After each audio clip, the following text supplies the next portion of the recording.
ऐसे चुपचाप बैठे बैठे क्या देख रहे हो संजय? ममता की विवशता देख रहा हूं राजन। हाँ, गांधारी के लिए मेरा हृदय भी बहुत दुखता है संजय। उसे वहां जाना ही नहीं चाहिए था। यदि वो यहां होती तो मैं उसके आंसू पोंछ रहा होता और वो मेरे।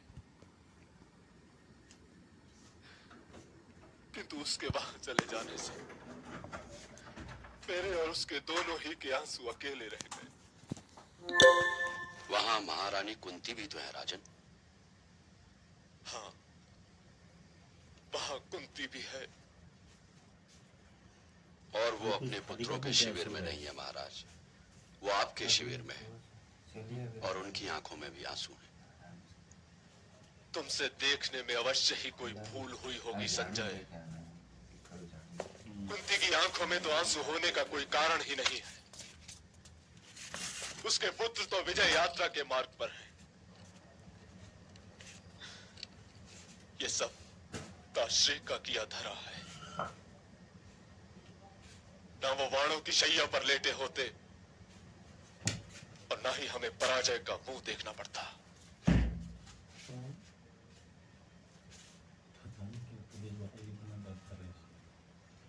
नहीं देते हैं यहाँ पे भी, पता नहीं मैं कहीं सुना था किसी से कि नहीं दे रहे हैं।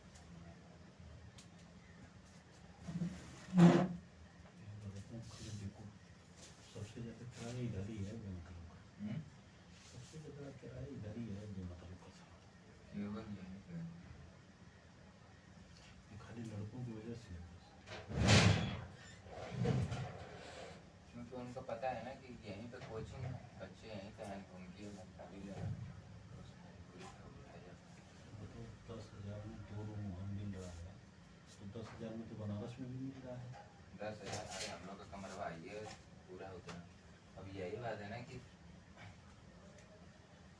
अरे जैसे एक निरंजन है ना, तो उसकी दीदी समयपुर बादली में 3 BHK फ्लैट ली है, तो उनका जो है 11,500 रुपये का है। कुंती, पूरा एकदम टाइल्स वगैरह के साथ, ऐसा भी नहीं है कि मतलब मेरे सिरहाने आओ पुत्री, मेरे सिरहाने आओ। समयपुर बदली दूर है यहाँ से। अपने बयंती तक मेरी दृष्टि नहीं जा सकती। तुम्हारे पुत्र ने अब मेरी दृष्टि सीमित कर दी है।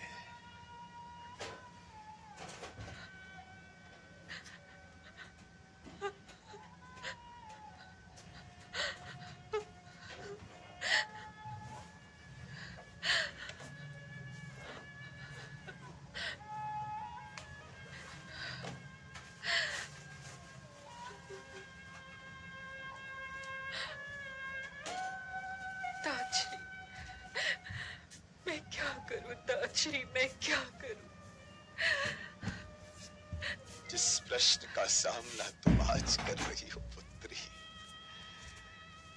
उसी प्रश्न का सामना करते करते तो मेरा सारा जीवन बीत गया है। जीवन भर मोह के दोराहे पर खड़ा यही सोचता रह गया कि एक और जाने का अर्थ ये है कि दूसरे को त्याग दिया। किंतु इस शैया पर लेटे लेटे और तो कुछ कर नहीं सकता, इसलिए यही सोचता रहता हूं कि क्या खोया क्या पाया। अभी तक पाने खोने के बंधन से मुक्त नहीं हो पाया हूं पुत्री। दुर्योधन तो अब यहां आता नहीं,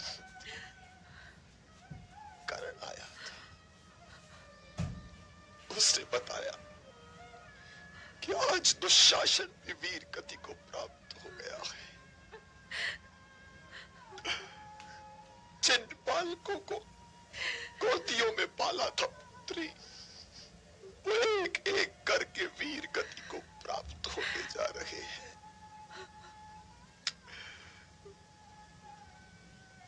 तुम्हें पता है पुत्री, दुशासन में केवल एक दोष था, उसे दुर्योधन से बहुत प्यार था।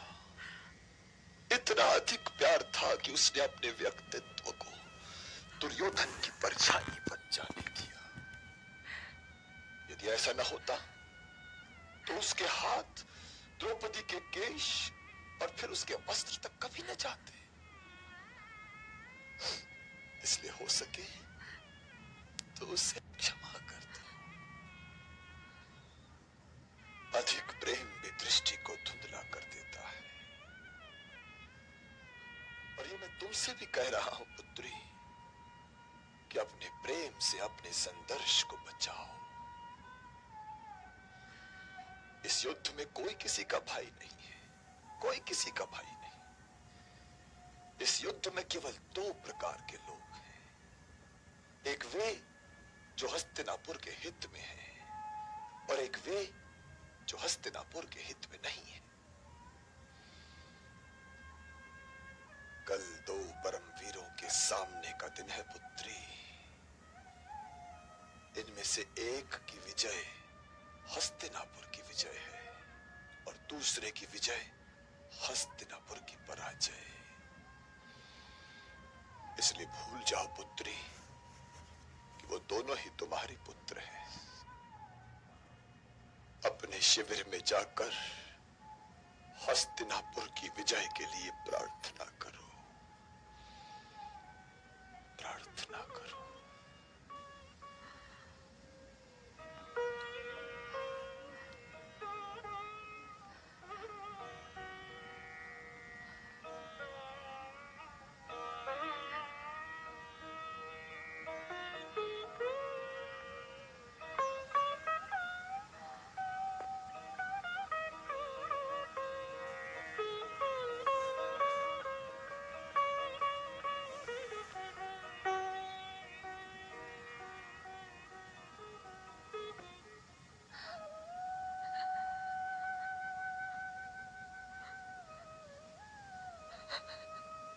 आप बड़े भाग्यवान हैं ताक्षरी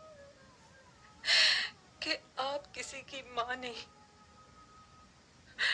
ये युद्ध चाहे जिसके लिए भी हो रहा हो, किंतु इस युद्ध में वीर गति को प्राप्त होने वाले हमारे ही पुत्र हैं ताक्षरी, हमारे ही पुत्र हैं।